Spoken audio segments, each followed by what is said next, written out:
Шок, шок, шок. Само изгледайте, изчакайте 15 секунди и вижте какво се случва. Ало, Кауфланд, къде се намираме, бе? 20 лева препарат за пране, 20 евро по новите цени. Скоро, освен че няма да едеме, няма и да се переме. И ще кажете сега, ама това е перло. Какво като е перло, бе? Се изтича в канала. 43 лева, 57 лева. Туба, 3 литра. Мисля, че няма и толкова. А сега малко разнообразие. Кафе.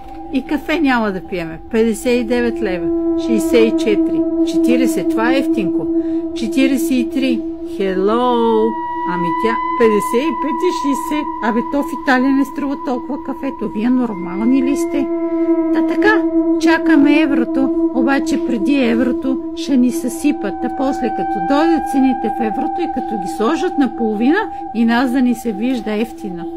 Мили Боже, мили Боже!